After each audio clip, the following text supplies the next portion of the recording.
अरणिमन्थने जाते यो विरंतुम न चेष्टते स एव लभते वह निमेवं सिद्धेरपि प्रथा। अर्थात अरणिमंथन यानी घर्षण से आग निकालने की प्रक्रिया में जो रुकने का प्रयास करता है जो रुकने का प्रयास नहीं करता है वही अग्नि को उत्पन्न करने में समर्थ होता है। सफलता प्राप्त करने की भी यही स्थिति होती है जो लगातार लगे रहने से प्राप्त होती है, रुकने से नहीं।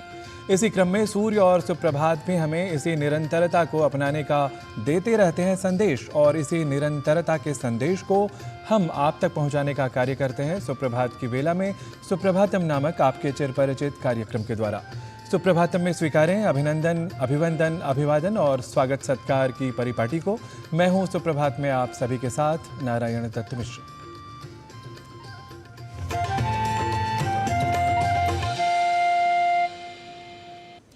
अब सुप्रभातम में समय है समय के अर्थात काल के सम्यक अभिज्ञान का, और समय या काल के सम्यक अभिज्ञान हेतु हम आरंभ करते हैं सुप्रभातम का आज के पंचांग के माध्यम से। तो आज क्या है तिथि, वार और नक्षत्र, यह जान लेते हैं सुप्रभातम की इस पहली प्रस्तुति के साथ। आज का पंचांग युगाब्द 5126, विक्रम संवत 2081, शक संवत 1946, दक्षिणायन, आश्विन मास, कृष्ण पक्ष, दशमी तिथि, शुक्रवार, पुष्य नक्षत्र। आज का दिन आप सभी के लिए मंगलमय हो। यह थी आज के पंचांग की प्रस्तुति। इस प्रस्तुति के बाद समय है सद्व्यवहार शिक्षक सुभाषित की प्रस्तुति की। ना पृष्ठः कस्यचित् ब्रूयात् नाप्यन्यायेन पृच्छतः ज्ञानवान अपि मेधावी जडवत् समुपाविशेत्। अर्थात बुद्धिमान पुरुष को ज्ञानवान होने पर भी बिना पूछे या अन्यायपूर्वक पूछने पर किसी तरह का उपदेश नहीं करना चाहिए। जड़ की भांति चुपचाप बैठना चाहिए।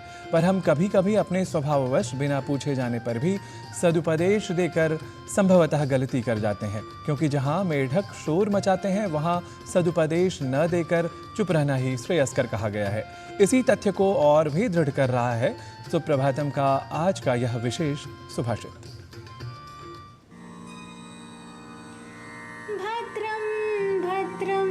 कृतं मौनं कोकिलैर्जलदागमी दर्दुरायत्र वक्तारस्तत्र मौनं हि शोभते।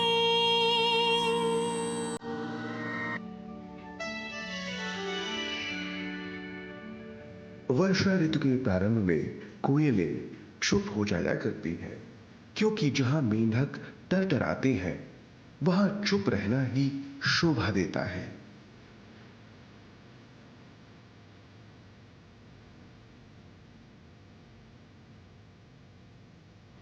During the rainy season, cuckoos do not sing but remain silent, because when there is noise of croaking of the frogs, it is better to be silent and not to degrade your talent. अब बात भारतीय ज्ञान परंपरा की। बृहदेश्वर मंदिर विश्व के प्रमुख मंदिरों में से एक है। यह मंदिर तमिलनाडु के तंजावुर जिले में स्थित है। देवों के देव महादेव को समर्पित इस मंदिर के भीतर हर चीज अपने आप में अनोखी है। 1000 साल बीत जाने के बाद भी इसकी बनावट और वास्तुकला को देखकर आज भी सभी, यहाँ तक कि वैज्ञानिक भी आश्चर्यचकित हो उठते हैं। आइए जानते हैं भारतीय संस्कृति, ज्ञान एवं वास्तुकला के उत्कृष्ट उदाहरण को प्रस्तुत करते इस बृहदेश्वर मंदिर के बारे में।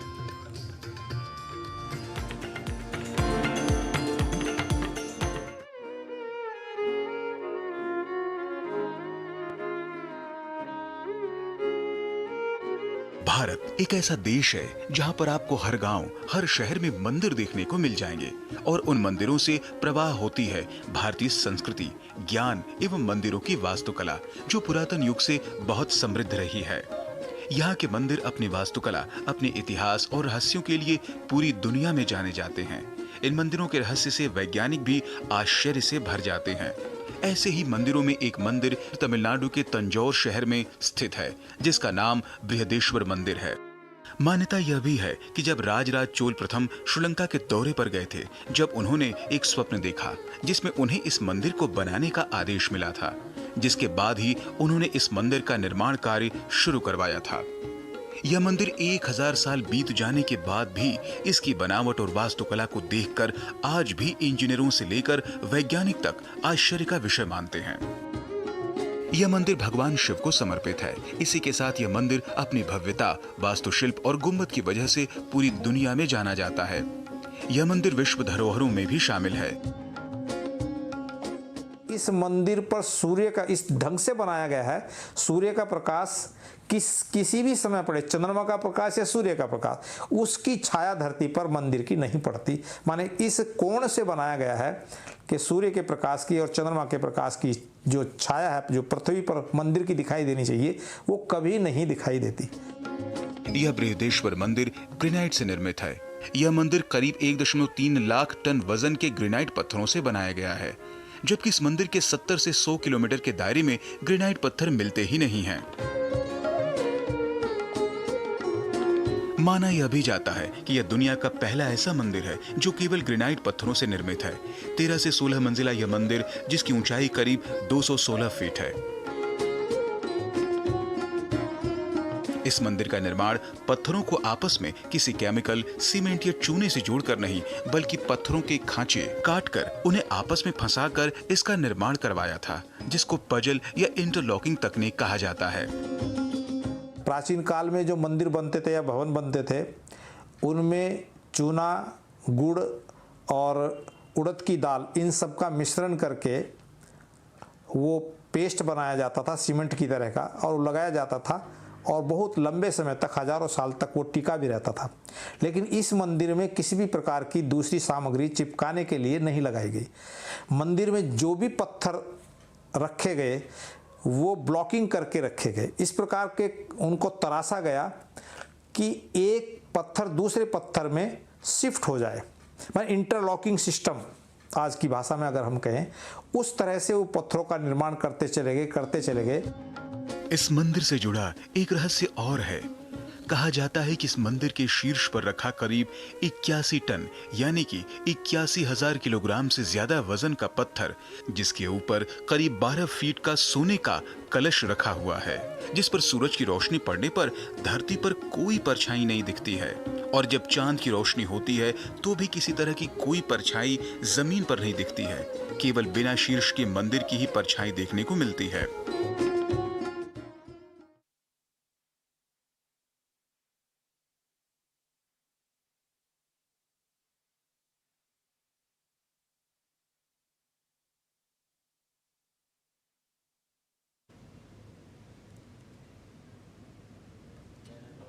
और बुलेटिन में फिलहाल लेते हैं एक ब्रेक। आप देखते रहिए डीडी न्यूज़।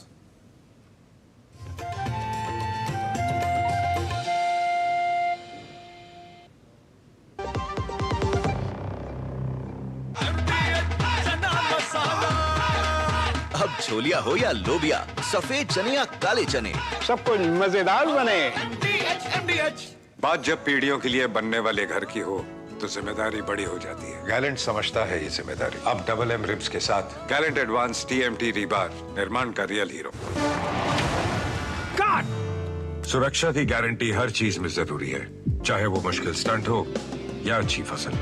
इसीलिए ले आइए IIL के ट्रैक्टर ब्रांड का शिनबार, जो देता है सुंडी और ट्रिप से सुरक्षा की गारंटी। हाथ धो कर आते हैं। साबुन की जगह हैंड वॉश। मोहन का प्रमोशन हो गया क्या? सैवलॉन हैंड वॉश तो हमारा रोज का है। सिर्फ 10 रुपए में 200 ml हैंड वॉश बनाओ। Savlon powder to gel hand wash, germ से बचाए, शान बढ़ाए।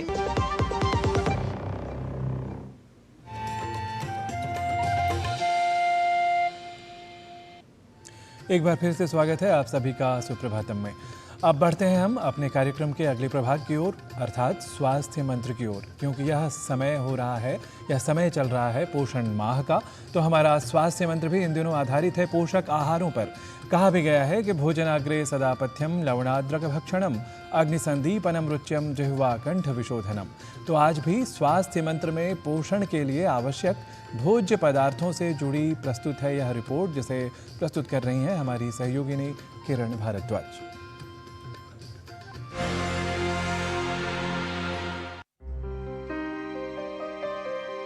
स्वस्थ जीवन के लिए पोषण का विशेष महत्व है। मानव शरीर में जैविक क्रियाओं के संचालन के लिए ऊर्जा की आवश्यकता होती है और ये ऊर्जा भोजन से प्राप्त होती है, इसलिए भोजन का पौष्टिक होना जरूरी है। सभी को संतुलित भोजन, पर्याप्त नींद, भरपूर पानी और नियमित रूप से व्यायाम करने की जरूरत है, जिससे वो पूर्ण स्वास्थ्य प्राप्त कर सके। 9 साल की उम्र तक लड़के और लड़कियों को एक समान पोषक तत्वों की आवश्यकता होती है, लेकिन उम्र बढ़ने के साथ शारीरिक परिवर्तनों के कारण दोनों की पोषक तत्वों की जरूरतें बदल जाती हैं। महिलाओं की शारीरिक बनावट नाजुक होती है। मासिक धर्म, गर्भावस्था, स्तनपान और रजोनिवृत्ति के कारण महिलाओं में कई तरह के बदलाव आते हैं और उन्हें कई समस्याओं का सामना भी करना पड़ता है। एक महिला को अपने समान उम्र के पुरुष के मुकाबले अधिक पोषक तत्वों की जरूरत होती है। महिलाओं में जो सबसे ज्यादा कमी देखी गई है वो है खून की कमी, एनीमिया जिसको कहते हैं, और कैल्शियम की कमी, जिससे जो हड्डियों के लिए बहुत ज़रूरी बात है। प्लस महिलाएं क्या करती हैं, अपने घरों में अपने आप को सबसे लास्ट इम्पोर्टेंस देती हैं, तो कई बार उनके खाने में कुछ इम्पॉर्टेंट पोषक तत्व रह जाते हैं, जैसे प्रोटीन या फाइबर, ऐसी चीज़ें शायद उनके खाने में डे टू डे रूटीन में कम रह जाती हैं। उनको इन बातों का ध्यान रखना चाहिए। विटामिन, आयरन, प्रोटीन, कैल्शियम, ये सभी पोषक तत्व बेहतर स्वास्थ्य के लिए आवश्यक है। खास तौर पर गर्भवती महिलाओं को फॉलिक एसिड और विटामिन बी की आवश्यकता अधिक होती है, जिससे गर्भ में पल रहे शिशु का शारीरिक व मानसिक स्वास्थ्य बेहतर ढंग से हो पाए। कैल्शियम रिच के लिए अगर आप देखें तो हमारे मिलेट्स कैल्शियम रिच होते हैं, मिलेट्स हमारे आयरन रिच भी होते हैं। प्लस इसके अलावा हमारे को जो हम दूध, दही, प्रोटीन की और दूसरी चीज़ें, अगर नॉन वेजिटेरियन है तो लीन मीट, इन सब चीज़ों को अगर खाने में शामिल करते हैं तो वो प्रोटीन रिच होने की वजह से वो लॉन्गर ड्यूरेशन में भी आपके बोन और मसल्स को सपोर्ट करेंगे। रागी बहुत अच्छा कैल्शियम रिच होता है, इसको अपने खाने में शामिल करना चाहिए अगर आपको कोई ऐसा हेल्थ कंडीशन नहीं है जिसकी वजह से इसको रोकना पड़े। आमतौर पर मानव शरीर को किसी भी उम्र और जैविक क्रियाओं के अनुसार ही पोषक तत्वों की जरूरत होती है। इन्हीं मानकों के अनुसार महिला को अपने भोजन में पोषक तत्वों को सम्मिलित करना चाहिए।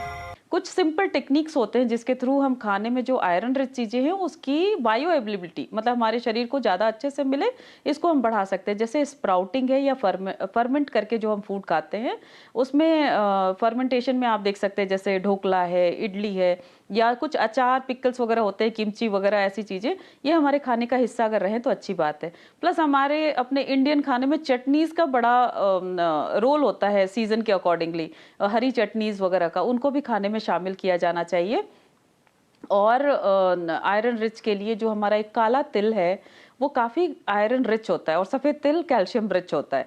तो इन चीज़ों को जब इनके सीज़न आते हैं और इन चीज़ों को अगर हम स्प्राउट्स या फर्मेंटेड फूड में इसको अगर शामिल करके अगर हम लेते हैं तो ये रिच होने के साथ साथ बायो अवेलेबल भी बन जाते हैं। लड़कियों को अपने खान पान पर विशेष ध्यान देना चाहिए। गर्भावस्था के दौरान पोषण बहुत महत्वपूर्ण हो जाता है, क्योंकि माँ और शिशु दोनों का स्वास्थ्य इससे प्रभावित होता है। विकास ठीक तरह से हो, इसके लिए आवश्यक है कि आप संतुलित आहार ग्रहण करें। ये समझना जरूरी है कि आहार कैसा होना चाहिए और हमारे लिए सही पोषण कैसे प्राप्त किया जा सकता है। स्वयं को स्वस्थ रखने के लिए और शिशु के बेहतर स्वास्थ्य के लिए महिलाओं को अपने पोषण की आवश्यकता को समझना जरूरी है। किरण भारद्वाज, डीडी न्यूज।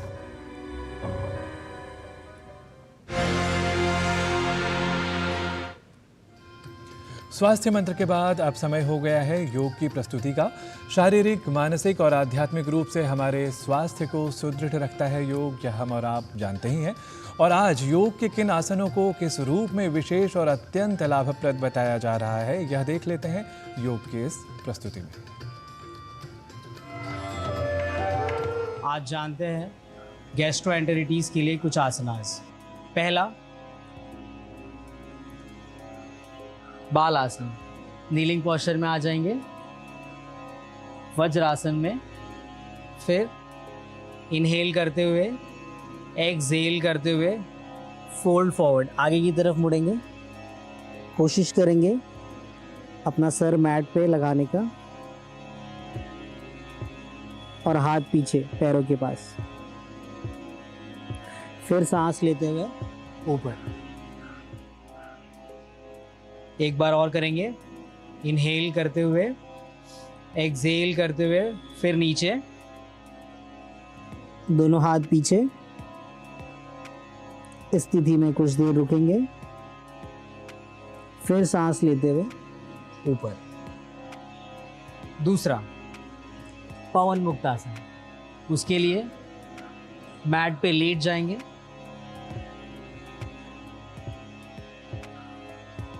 दोनों पैर सीधे, हाथ आपके थाइस के पास, दोनों पैर ऊपर लेते हुए आपके घुटनों को बेंड करके दोनों घुटने चेस्ट की तरफ और हाथों को इस तरह से जोड़ लेंगे।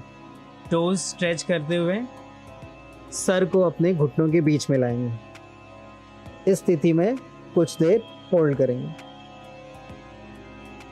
फिर धीरे से सर नीचे रख के सांस लेते हुए दोनों पैर नीचे। अब तीसरा सुप्त वक्रासन। दोनों घुटनों को बेंड करेंगे, फीट आपका मैट के ऊपर, दोनों हाथों को इस तरह से रख लेंगे।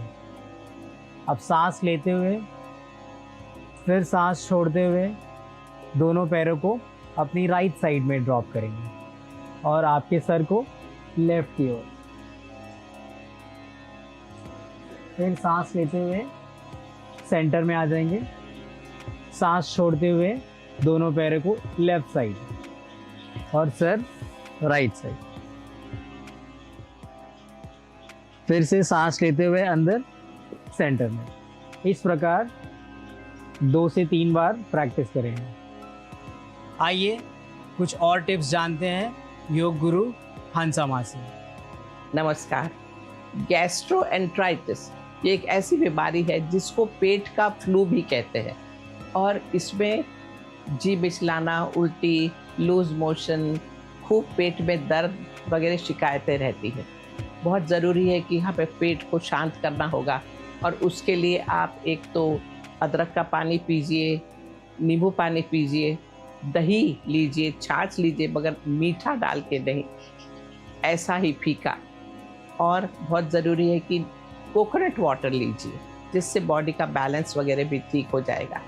साथ में पेट के ऊपर लगाने के लिए हल्का सा अगर पेपरमिंट ऑयल वापरा हो, जो पुदीने का जैसा ऑयल होता है, और उसको पेट पे लगाया हो तो उससे बहुत आराम मिलता है। और आराम के लिए ज़रूरी है गर्म पानी की थैली का पेट पे रखना, हल्का सा पेट के ऊपर लेट भी जाएं तो बहुत फ़ायदा करेगा।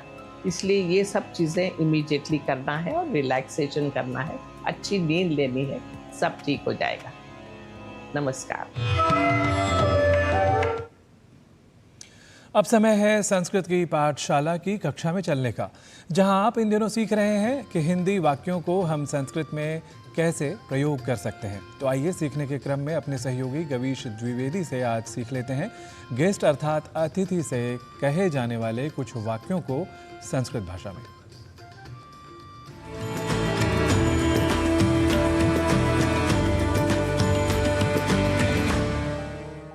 नमो नमः मित्राणि। संस्कृत पाठशालायाः एतस्याम् अभिनवकक्षायां भवतां सर्वेषां स्वागतम्। मम नाम गवीशः। अपनी संस्कृत की पाठशाला में हम रोज़मर्रा में प्रयोग में होने वाले वाक्यों को बोलना सीख रहे हैं। सीखने के इसी क्रम को आगे बढ़ाते हुए आइए आज सीख लेते हैं कुछ और नए वाक्यों को। अतिथि का जब हम स्वागत करते हैं तो कहते हैं स्वागतम भोः, स्वागतम भोः। इधर से आइए, इतः इतः आगच्छतु, इतः इतः आगच्छतु। यदि कहना हो यहाँ सोफे पर बैठिए, अत्र सुखासने उपविशतु, अत्र सुखासने उपविशतु। वाक्य यदि हो आप क्या लेंगे तो संस्कृत में कहेंगे किम स्वीकरोति भवान, किम स्वीकरोति भवान। आपके लिए चाय बनाता हूं। भवते चाय पेयम पचामि, भवते चाय पेयम पचामि। या आप कॉफी पीते हैं, यदि हमें इसकी संस्कृत बनानी हो तो कहेंगे उत भवान कॉफी पेयम स्वीकरोति उत भवान कॉफी पेयम स्वीकरोति। वाक्य यदि हो बिस्किट भी खाइए तो संस्कृत में कहेंगे सुपिष्टकम अपि खादतु। सुपिष्टकम अपि खादतु। बिस्किट को संस्कृत में सुपिष्टकम कहते हैं। यह बिस्किट्स घर पर बने हैं। एतानि सुपिष्टकानि गृह निर्मितानि सन्ति। एतानि सुपिष्टकानि गृह निर्मितानि सन्ति। नमकीन भी खाइए। लावणिकम अपि स्वीकरोतु। लावणिकम अपि स्वीकरोतु। जरा आराम कर लीजिए। किंचित विश्रांतिम अनुभवतु। किंचित विश्रांतिम अनुभवतु। क्या आज ही जाना है? किम अद्य एव गंतव्यम। किम अद्य एव गंतव्यम। 2 दिन ठहर जाओ। दिनद्वयम तिष्ठतु भोः। दिनद्वयम तिष्ठतु भोः। रात को नींद अच्छी आई। रात्रौ निद्रा सम्यक आसीत्। रात्रौ निद्रा सम्यक आसीत्। कहाँ चले गए थे? कुत्र गतवान आसीत्। कुत्र गतवान आसीत्। भोजन करके ही जाना। भोजनम कृत्वा एव गच्छतु। भोजनम कृत्वा एव गच्छतु। घर के पास ही पार्क है। यदि इसे संस्कृत में कहना हो तो कहेंगे गृहस्य समीपे एव उद्यानम अस्ति। गृहस्य समीपे एव उद्यानम अस्ति। हमारा घर 5वें माले पर है। अस्माकं गृहं पंचमे तले अस्ति। अस्माकं गृहं पंचमे तले अस्ति। जल्दी ही दोबारा आइएगा। शीघ्रम एव पुनः आगच्छतु। शीघ्रम एव पुनः आगच्छतु। तो मित्रों, आज के ये कुछ और नए वाक्य हमने सीखे हैं। इनका दैनंदिन व्यवहार में आप प्रयोग करते रहिए और संस्कृत के ऐसे ही अंशों को सीखते रहिए। हम नए वाक्यों के साथ, नए विषयों के साथ पुनः होंगे आपके समक्ष उपस्थित। तब तक के लिए नमस्कार, नमो नमः, पुनः मिलामः।